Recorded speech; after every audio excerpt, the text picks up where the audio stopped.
안녕하세요. 저는 40대 초반의 엄마입니다. 저는 2번의 결혼을 했었는데 그 2번의 결혼은 다 실패로 돌아갔습니다.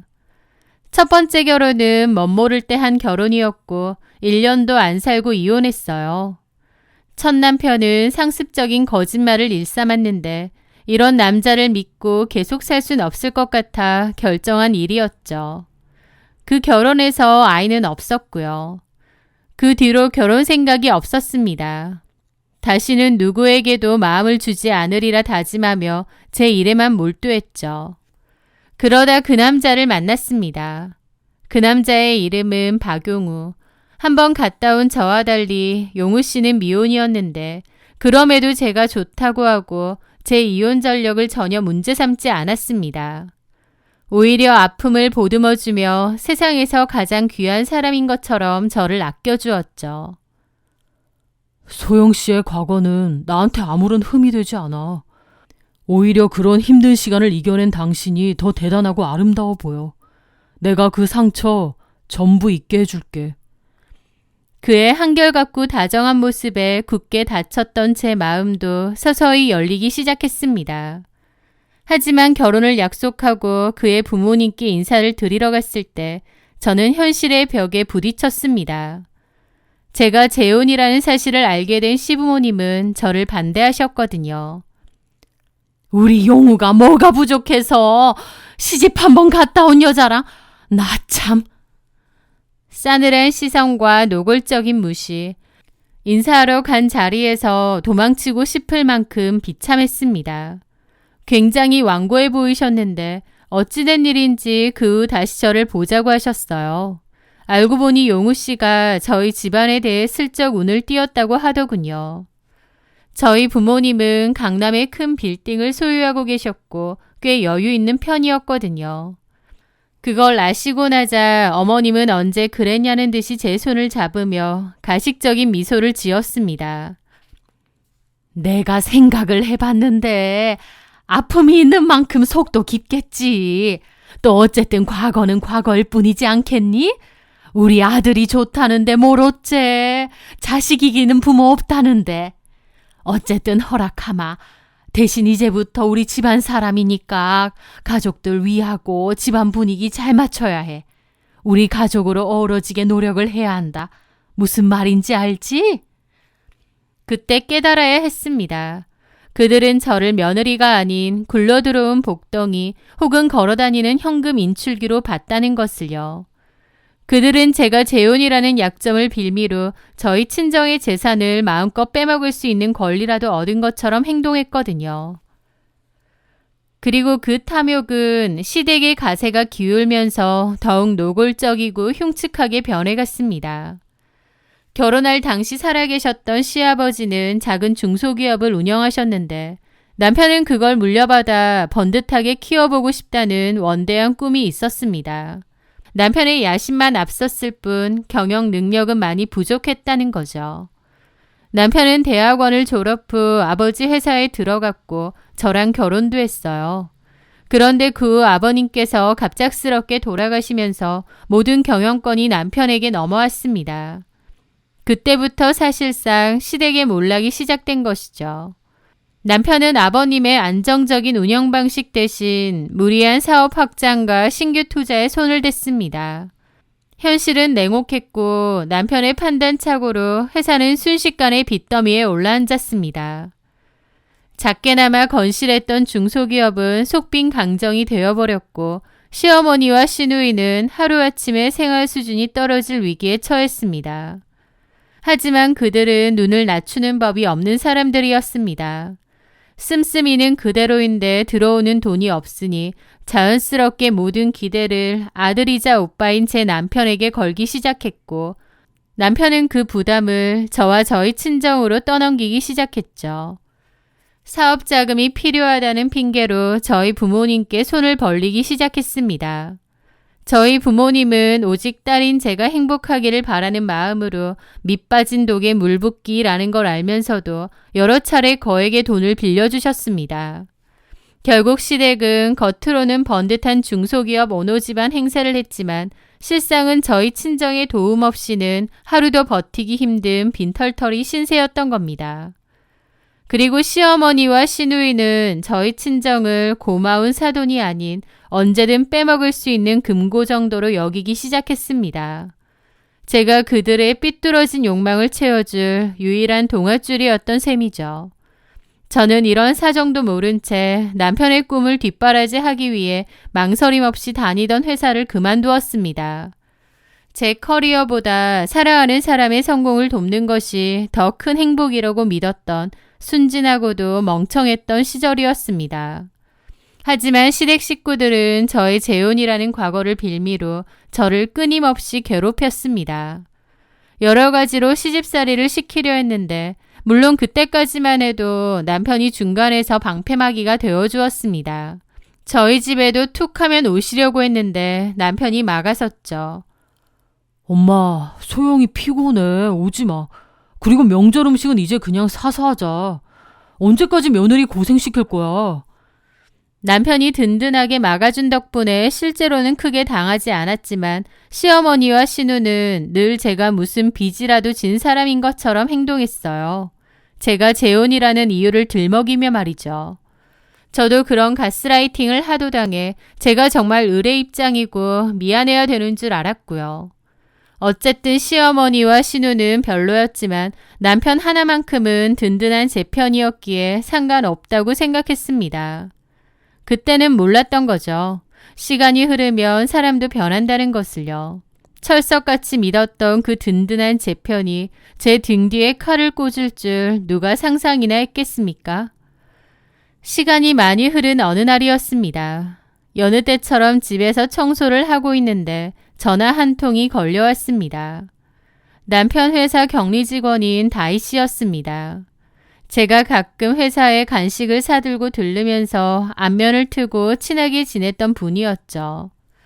싹싹하고 예의 바른 분이라 제가 참 좋게 봤고 한 번은 그분 어머님이 편찮으시다는 얘기를 듣고 형편이 어려운 것 같아 병원비를 남몰래 챙겨준 적도 있었습니다.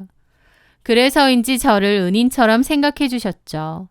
그런데 수화기 너머로 들려오는 다희 씨의 목소리가 심상치 않았습니다. 사모님, 큰일 났어요. 사장님이 어떻게 사모님 같은 분을 두고 이럴 수가 있어요? 다급하고 흥분한 목소리에 제 심장이 덜컥 내려앉았습니다. 다희 씨, 그게 무슨 말이에요? 흥분하지 말고 천천히 말해봐요. 회사에 무슨 일 있어요? 아니요, 회사 말고요. 사모님, 지금 제가 드리는 말씀 들으시면 너무 충격받으실 것 같아서요. 너무 놀라지 말고 들으셔야 해요. 오늘 사장님께 급하게 결제받을 서류가 있는데 출근을 안 하신 거예요. 그래서 연락했더니 회사 근처도 아닌 웬 아파트로 오라고 하시더라고요. 그래서 갔는데 어떤 젊은 여자가 문을 열어주는 거예요. 그러면서 대신 서류를 받으면서 사장님한테 전해준다는데 아무래도 그 아파트에서 딴 여자랑 살림을 차린 것 같아요. 더 늦기 전에 알아보셔야 할 것 같아요, 사모님. 그 말을 듣는데 온몸의 피가 차갑게 식는 것 같았습니다. 손에 들고 있던 스마트폰이 바닥으로 툭 떨어졌습니다. 사지가 부들부들 떨리고 숨이 멎는 듯 했습니다. 악몽을 꾸는 건가 싶었죠. 요즘 들어 남편은 저와 아이에게 더없이 잘해줬거든요. 주말마다 아이와 놀아주고 결혼기념일도 아닌데 명품 가방을 사오기도 했습니다. 남자가 바람 피우면 가정에 더 잘한다는 말이 있던데 저희 남편이 딱 그 꼴이었던 겁니다. 저는 그런 줄도 모르고 바보같이 속아서 그가 다시 예전에 다정한 남편으로 돌아왔다며 혼자 감동하고 있었던 거고요. 마음 같아서는 당장 그 집으로 쳐들어가서 둘의 머리채를 잡고 뒤집어 엎고 싶었습니다. 하지만 어떻게 된 건지 확실히 알아야겠더라고요. 분노로 들끓는 마음을 억지로 억누르며 탐정사무소에 남편의 뒤를 밟아달라고 의뢰했습니다. 제발 다희 씨의 착각이기를, 모든 것이 오해이기를 간절히 빌고 또 빌었습니다. 하지만 그 바람은 며칠 만에 산산조각 처참하게 무너졌습니다. 탐정이 보여준 사진 속에서 남편 놈은 정말로 상간녀와 한 집에서 나오고 있었거든요. 다정하게 허리를 감싸 안고 웃으며 입을 맞추고 있었습니다. 그 사진을 보는 순간 제 세상이 무너져 내렸습니다. 그 사실을 확인하자 정말 눈이 뒤집혔습니다. 저는 탐정에게 한 가지를 더 부탁했습니다. 남편 놈이 그 집에 들어가는 날 저에게 바로 연락을 달라고요. 그리고 바로 다음 날 점심시간쯤 탐정에게서 연락이 왔습니다. 저는 아이를 친정엄마에게 잠시 맡기고 그 아파트로 곧장 달려갔습니다. 초인종을 누르자 스피커 너머로 젊은 여자의 목소리가 들렸습니다. 저는 다희 씨의 말을 떠올리며 이렇게 말했죠. 회사 격리팀에서 왔는데요. 급한 서류 때문에요. 그러자 상간녀는 아무 의심 없이 문을 활짝 열어주었습니다. 그 면상을 보는데 기가 막히더군요. 진한 화장에 깡마른 몸, 산티가 줄줄 흐르는 어떤 여자가 슬립 같은 거 하나 입고 서 있는 거예요. 고작 이런 여자 때문에 남편 놈이 9년의 결혼 생활과 눈에 넣어도 아프지 않을 제 딸까지 배신했나 싶어 기가 막혔습니다. 당장 머리채를 잡고 싶은 걸 꾹 참았습니다. 제 복수의 대상은 이 여자가 아니었으니까요. 제 정체를 모르는 상간녀가 뻔뻔하게 입을 열더군요. 오늘은 다른 직원분이 오셨네요. 우리 오빠한테 서류 어떤 거 전해주면 돼요? 우리 오빠라는 말에 이성의 끈이 끊어질 뻔했습니다. 오빠 같은 소리가 잘도 나오네, 이 더러운 상간년이. 제가 다짜고짜 욕질을 하니 그 여자도 눈이 동그래지더라고요. 뭐라고요? 당신 뭐야? 내가 누구냐고? 너랑 희희낙낙 바람 피우고 있는 네 오빠 와이프다, 이년아. 그 소리에 상간녀의 얼굴이 새하얗게 질리더군요. 바로 그때 집 앞에서 남편놈이 자기야 누구 왔어 하며 앞치마를 두른 채 나타났습니다. 집에서는 손에 물 한 방울 안 묻히던 인간이 저 여자에게는 요리라도 해주는지 국자를 들고 있더군요. 저를 보자마자 그 인간은 들고 있던 국자를 바닥에 땡그랑 소리를 내며 떨어뜨리고는 기겁을 했습니다. 당신 여길 어떻게... 지금 그게 중요해? 어떤 년이랑 바람나서 살림 차렸다는 소문이 동네방네 나서 내 두 눈으로 확인하러 왔다, 이 개자식아! 말이 끝나기 무섭게 저는 남편놈에게 달려들어 머리끄덩이를 잡고 넘어뜨렸습니다. 그리고 정말 정신없이 때렸습니다. 폭력이 나쁘다는 건 알지만 그때는 저도 제정신이 아니었습니다. 제가 죽기 살기로 머리끄덩이를 잡자 그 인간이 아프다며 놓으라고 난리를 치기 시작하더군요. 저는 정말 너 죽고 나 죽자는 심정이었죠.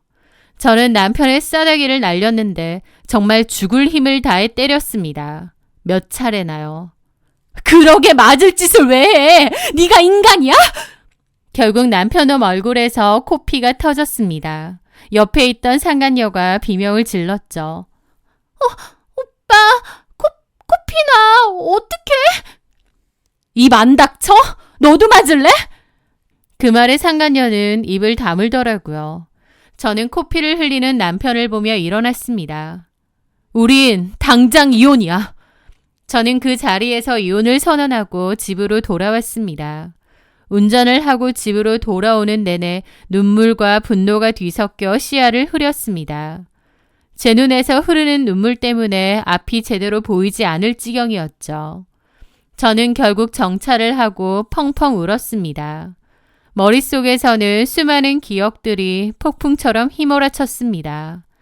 짧았던 첫 결혼의 상처를 보듬어 주겠다던 그의 약속, 제 과거는 아무것도 아니라며 사랑을 속삭이던 그의 목소리, 제 커리어를 포기하고 그의 꿈을 뒷바라지 하겠다고 했을 때 고맙다던 그의 진지한 얼굴, 그리고 제 목숨보다 소중한 우리 딸이 태어났을 때 감격에 겨워 함께 흘렸던 눈물까지.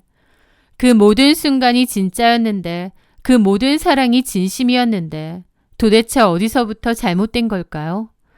행복했던 과거의 기억들이 제 심장을 헤집고 후벼 팠습니다. 그 집에 있던 남자는 누구지? 그 낯선 여자와 함께 있던 그 남자는 내가 알던 내 남편이 아니야. 그 순간 저는 깨달았습니다. 제가 사랑했던 그 남자는 더 이상 이 세상에 없다는 것을요. 그는 죽었습니다. 그리고 지금 그의 껍데기를 쓰고 있는 저 남자는 제 믿음과 사랑을 배신한 낯선 사람일 뿐이었습니다. 제 딸을 거짓과 위선 속에서 키울 수 없었습니다. 배신자 아빠의 더러운 이중생활을 알게 모르게 보고 배우게 할 수는 없었죠. 사랑했던 만큼 배신감이 컸던 저는 남편을 용서할 수 없었습니다. 집에 도착해 현관문을 열었을 때 저는 이미 모든 결심을 끝낸 상태였습니다. 더 이상의 미련도 연민도 없었습니다. 제 안의 사랑이라는 감정은 완전히 사라지고 그 자리에는 오직 차가운 분노와 복수심만이 남았죠. 아니나 다를까 남편놈이 집으로 와서는 현관문 앞에서 무릎을 꿇고 잘못했다며 싹싹 비는데 그것조차 정말 꼴도 보기 싫었습니다. 소영아, 내가 잘못했어. 정말 죽을 죄를 지었어. 한 번만, 딱 한 번만 용서해주면 안 될까? 저는 차갑게 식은 눈으로 그를 내려다보며 말했습니다. 나한테 그 꼴을 보이고 용서? 다른 여자랑 살림까지 차린 주제에 어디서 뻔뻔하게 용서를 비는 거야? 제가 소리치자 그제야 눈물을 흘리더군요. 바람은 피웠지만 진짜 사랑하는 건 저라면서 목에 칼이 들어와도 이혼은 절대 안 된다고 하는데 가정을 스스로 박살낸 인간 입에서 나올 소리인가요? 그 뻔뻔함에 정말 어이가 없어서 말이 안 나왔습니다.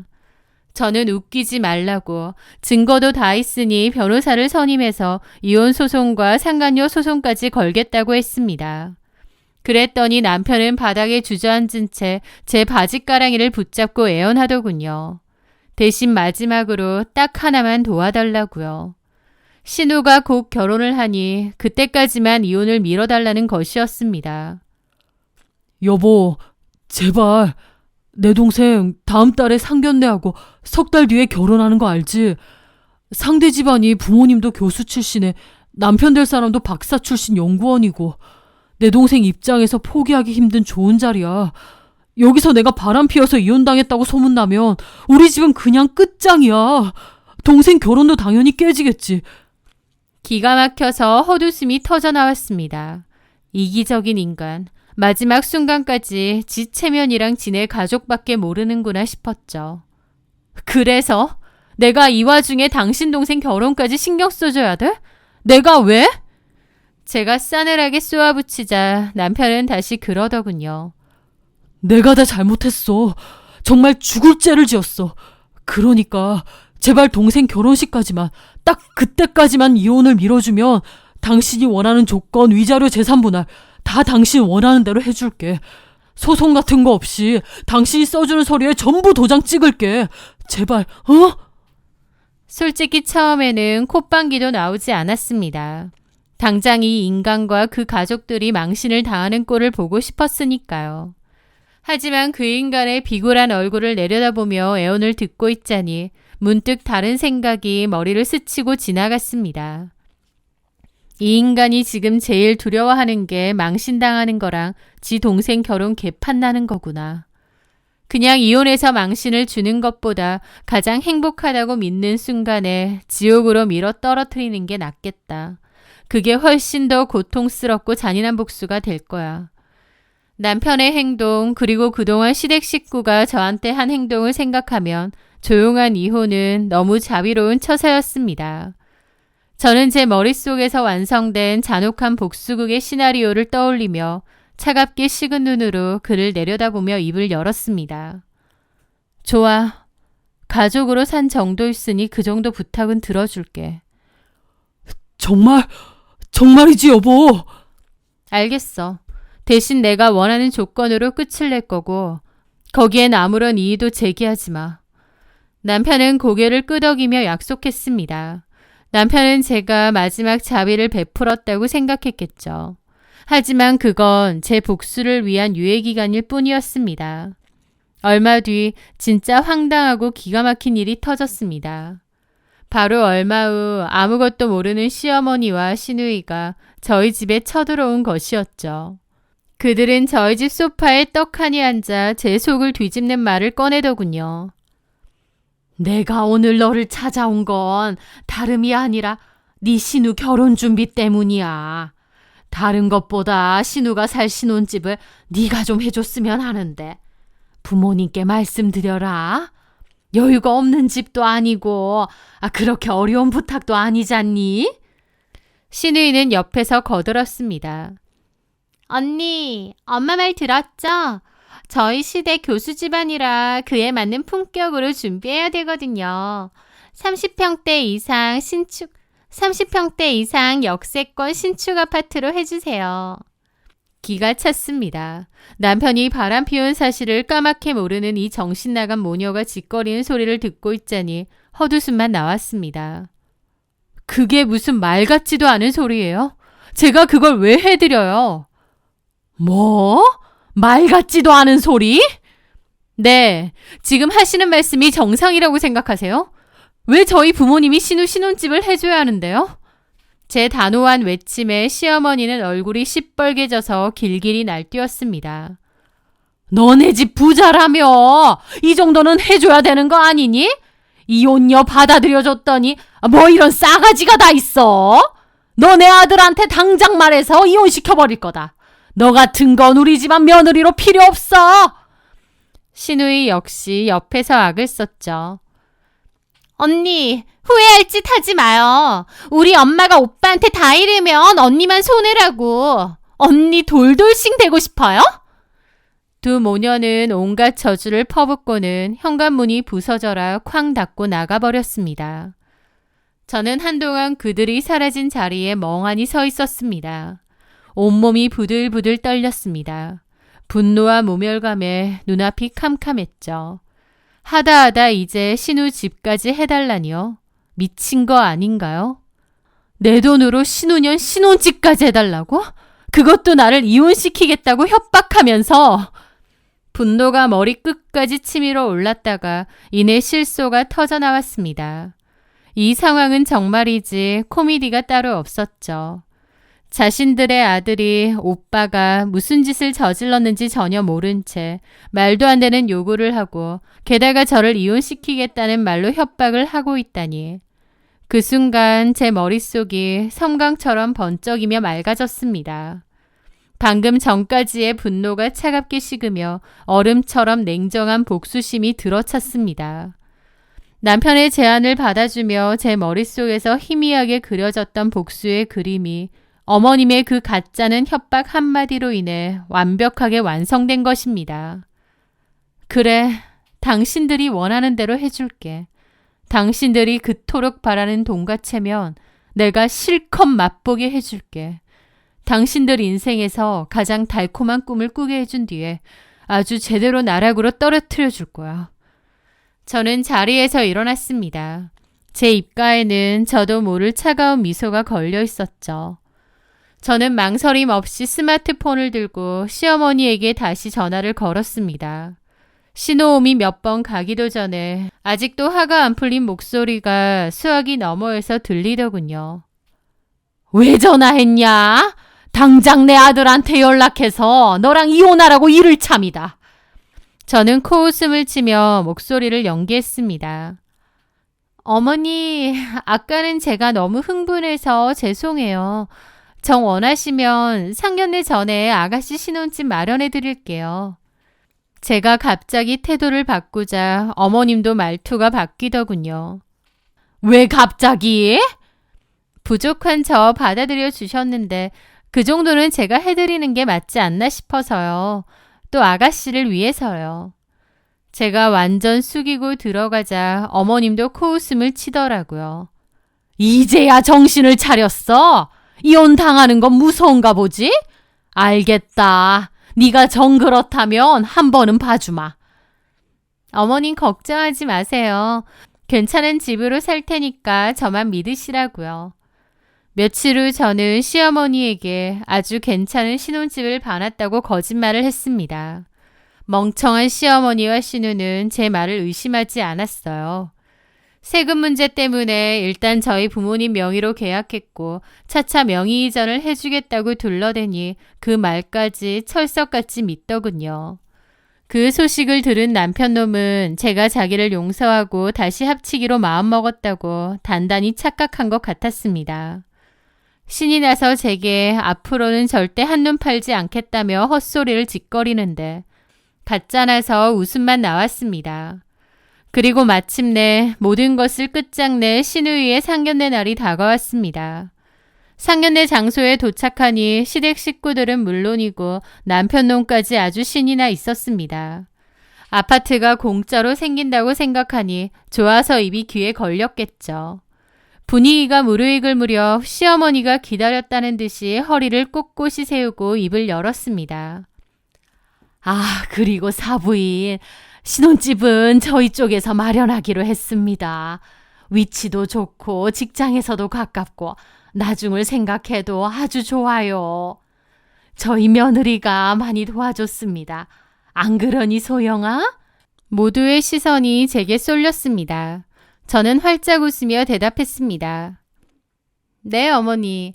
어머님 말씀대로 좋은 집으로 알아봤어요. 저희 부모님이 도와주셨어요. 시세가 10억 정도 한다더군요. 그 말에 신우이의 예비시댁 식구들 얼굴에 화색이 돌았습니다. 어머님과 신우는 자신들이 해낸 것 마냥 어깨에 힘을 잔뜩 주고 의기양양한 표정을 짓더군요. 신우네 예비 시부모님이 제게 고맙다고 인사를 하시는 거예요. 그 순간 저는 웃으며 말을 했죠. 고마우실 거 없습니다. 그 집 이혼 후 저랑 제 딸 살려고 저희 부모님이 마련해 주신 집인데요 뭐. 제 말의 분위기는 찬물을 끼얹은 것처럼 됐죠. 얘, 너 그게 무슨... 언니, 지금 뭔 소리 하는 거예요? 저는 자리에서 일어나 그 자리에 있는 모두를 둘러보며 또박또박 말했습니다. 참나, 여기 있는 사람들 다 양심도 없네요.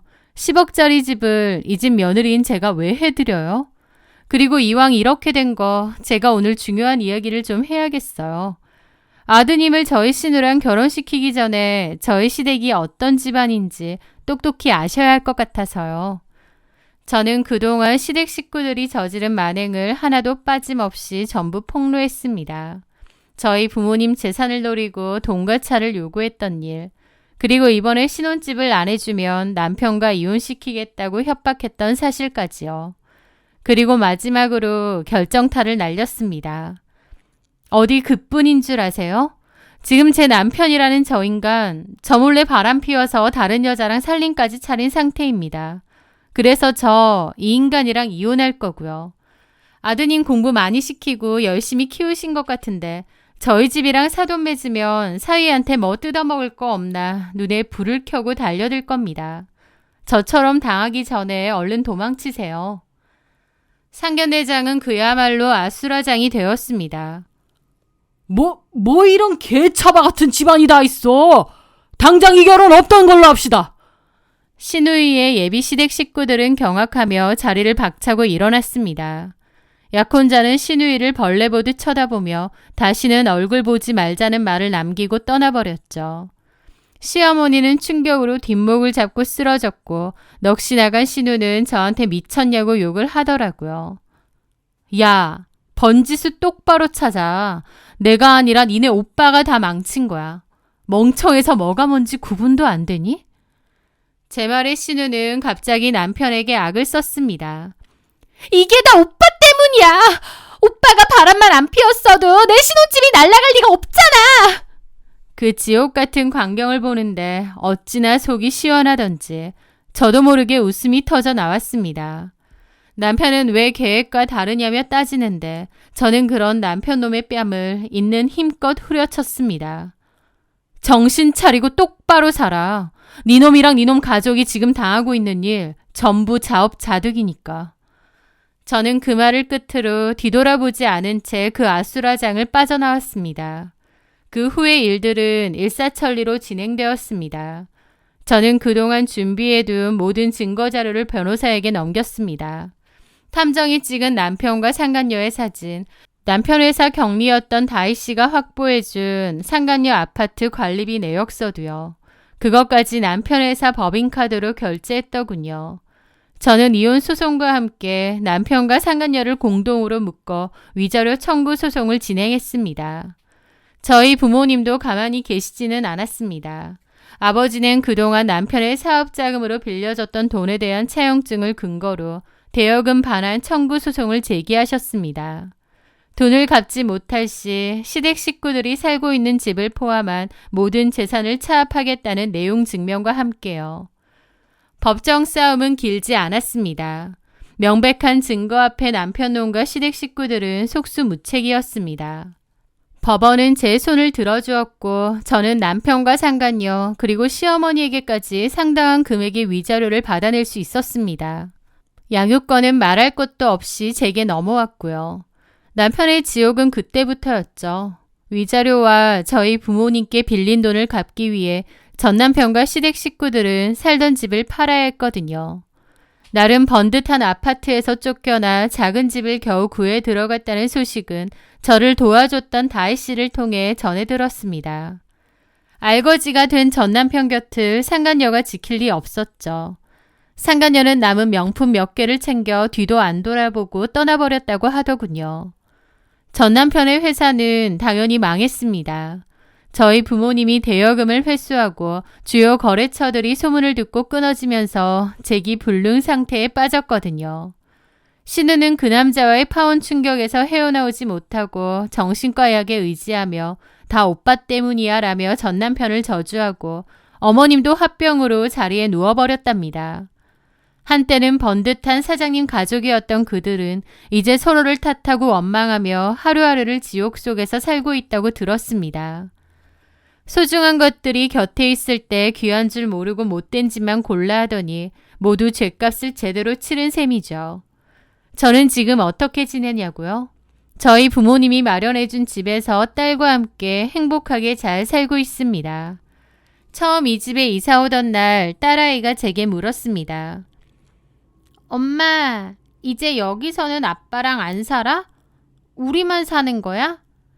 저는 딸아이를 꼭 껴안고 말해주었습니다. 이제 여기서는 엄마랑 살 거야. 할머니, 할아버지도 자주 오실 거고. 엄마가 더 많이 웃고 더 많이 행복하게 해줄게. 결혼 전에 제가 직접 운영했던 수학학원을 다시 열기 위해 요즘은 학원 인테리어를 알아보러 다니느라 바쁜 나날을 보내고 있습니다. 제 이름을 건 간판을 다시 걸고 아이들의 웃음소리로 가득한 학원에서 제2의 인생을 시작할 생각을 하니 가슴이 뜁니다. 제 인생 이제부터가 진짜 시작이라고 생각합니다. 과거의 악연에 발목 잡히기엔 제 미래는 너무나도 밝고 소중하니까요. 제 길고 긴 이야기 들어주셔서 정말 감사합니다.